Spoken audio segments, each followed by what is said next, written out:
Hi, my name is Thais Gibson, and I'm the creator of the Personal Development School. This is your daily breakthrough video, and in this video, I want to talk to you a little bit about a personal share. So I want to talk today about a very personal lesson that I had. It's sort of at the beginning of my healing journey, and it was around this practice of not taking things personally. And I'll talk a little bit about where it comes from and how we can practice this more in our everyday lives. So, as many of you know, I started my journey of really doing deep healing around 12 or so years ago.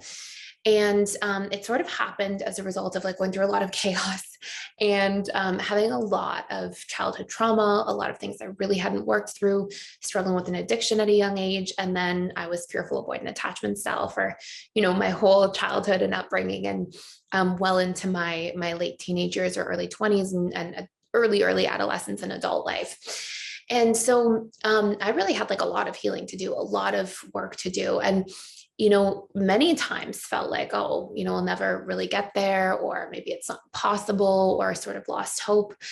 But in one of the really early stages, there was this really powerful lesson that I learned, and I wanted to share it with you in the context in hopes that maybe this is something you can take away. And I don't think it just benefited me in my relationships and attachment style, but I think it benefited the way I learned to emotionally regulate. I think it benefited the way that I learned to connect with other people. I think it benefited me in my own personal life and gave me a much greater sense of peace.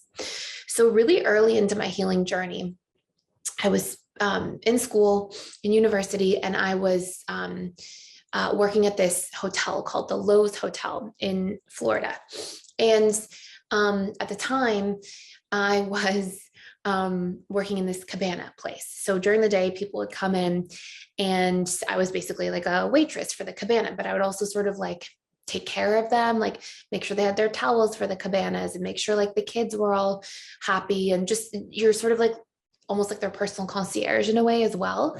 And these cabanas were these big, huge cabanas, and they were beautiful inside. It was right on the ocean, but just inside of the beach. So there was a swimming pool, a cabana, and then you could walk right out onto the ocean.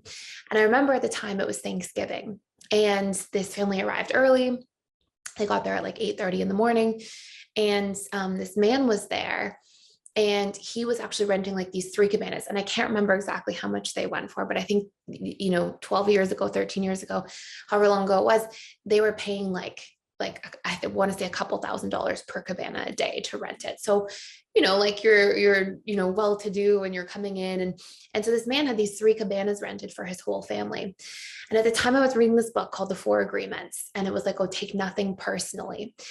And I was really the type of person who would try to implement very strongly what I was learning. I wasn't oh, okay, a concept. I would kind of try to hammer out a concept into my life until it stuck, which later on I realized was really beneficial, because that's part of how the subconscious mind gets programmed, is through repetition and emotion. But at the time, I was just someone who was kind of almost a bit of an extremist, right? Kind of all or nothing kind of personality. So if I was going to do something, I was going to do it to the nth degree. And so I was learning this lesson, and I was reading this book, and it was saying, take nothing personally. It was one of the 4 agreements.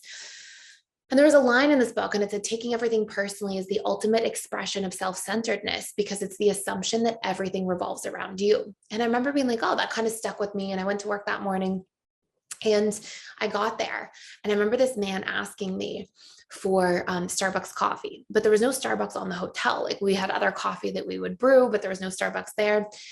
And I remember telling him that. And he got so mad at me. He got so mad. And he's what? I'm paying all this money for the cabanas. You should go walk. There's a Starbucks a mile down the street. You should go walk there and go get me the Starbucks. But I wasn't allowed to leave my job, right? I wasn't allowed to leave the hotel area at this time. And I remember trying to explain that to him. And at the time, I was somebody who really took things personally. At the time, I was also somebody who would kind of fire back at people. If I felt I was being attacked, I would kind of over defend myself and be sharp back and be a little confrontational at times. And maybe a lot confrontational sometimes, if I'm being honest. But, I was kind of working on that in a professional setting and at work, and trying to not be that way. But I remember everything in me wanted fire back, but I was kind of like, okay, I'm practicing not reacting as much and like kind of working through it. And I remember I was like, okay, I'll go talk to my manager and I'll come back. And so I went to walk off, and I was walking this sort of long walk to where my manager's office was to be like, this guy really wants a Starbucks coffee. Like, he's not going to accept any other type of coffee. And as I was walking, I remember thinking like, how is he so unhappy? Like, I went up that morning, I was like in a good mood. I was like, hello, and welcoming him and showing him around. And he was so mad about coffee. And I was thinking, you've got your whole family here. You are in this like beautiful setting, like living this like sort of life of luxury, and all your family's together, and it's a holiday. And like, how could you be anything other than like, happy about this and like being excited to start your day? Like, why would you be so mean and angry at like this young girl who's just trying to like, do her best, sort of thing? And then I remember thinking like, oh my gosh, for him to be that upset, he must have like so much deeper stuff going on for him to like be angry at me and like getting at me. And I can't remember, I think he called me some name, like not a really bad name, but I think he was like, oh, like, are you being lazy or something like that? And I remember thinking like, for him to kind of go on the attack, like 8 in the morning or 8:30 in the morning, when all this beautiful stuff is like at his fingertips and he's on family vacation, like he must have so much pain inside somehow. And it was sort of this big realization that like when people react to you, speak to you, talk to you, it's really about like their inner emotional state. And it's really about what's going on inside of them. And it's really about what they're feeling, and realizing like really profoundly that I couldn't know what that was for him. I didn't know what was happening back home. I didn't know if he had his own trauma that he hadn't worked through. I don't know if he was in a fight with his spouse in the morning. Like, I just had no idea. And I realized like he had no reason to be like that to me, except for something that was just about him. And so from that, I kind of had this big, like, sort of earth shifting moment of going, oh, like when people say don't take things personally, there's like an actual, like, logical reality behind that. So I started playing this game with myself, and I started like, rather than like just driving into this like assumption that like, oh, this person's being rude because they think I'm not good enough, or they think I'm whatever it might be.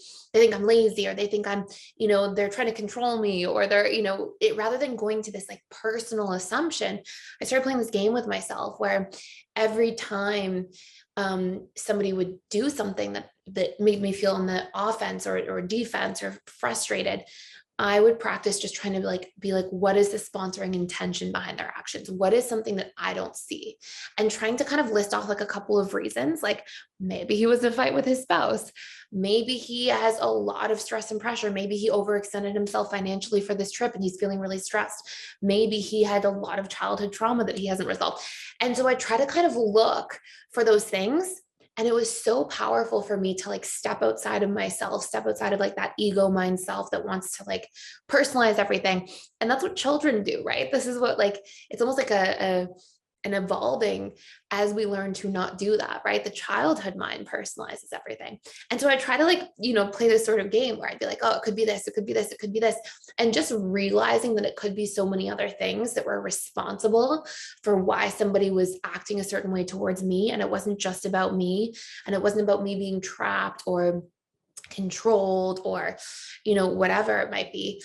Hey, I just wanted to jump in here really quick and let you know exciting news, which is that we are launching round 2 of integrated attachment theory coaching training.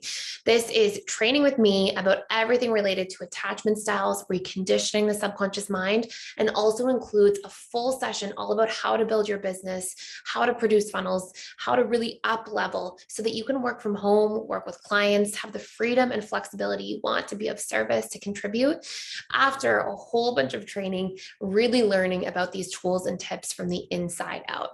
I'm really excited to be sharing this. We won't be doing this again till literally probably October of next year, 2023.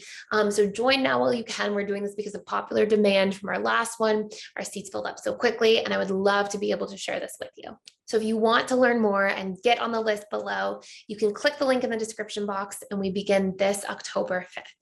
Was really powerful for my emotional state. And it was really powerful for like being able to be present when people were kind of frustrated or on the attack. And it helps so many different areas of my life. Like I used to have growing up like a really bad road rage, which I know sounds so funny if you watch this channel, but I used to just get so mad if somebody cut me off, or like I would get so reactive in my head. And then I would start being like, oh, like it's not about me. Like I've made mistakes while I'm driving. It doesn't mean I'm like trying to cut somebody off or upset them. Like it just means that like, oh, hey, humans are humans, and like it is what it is. And you know, I would often try to look and be like, okay, who's driving? And sometimes I'd be so mad. And then I'd see like a cute elderly person driving who like, you know, is probably in their last couple of years of driving. And like obviously they're just doing their best.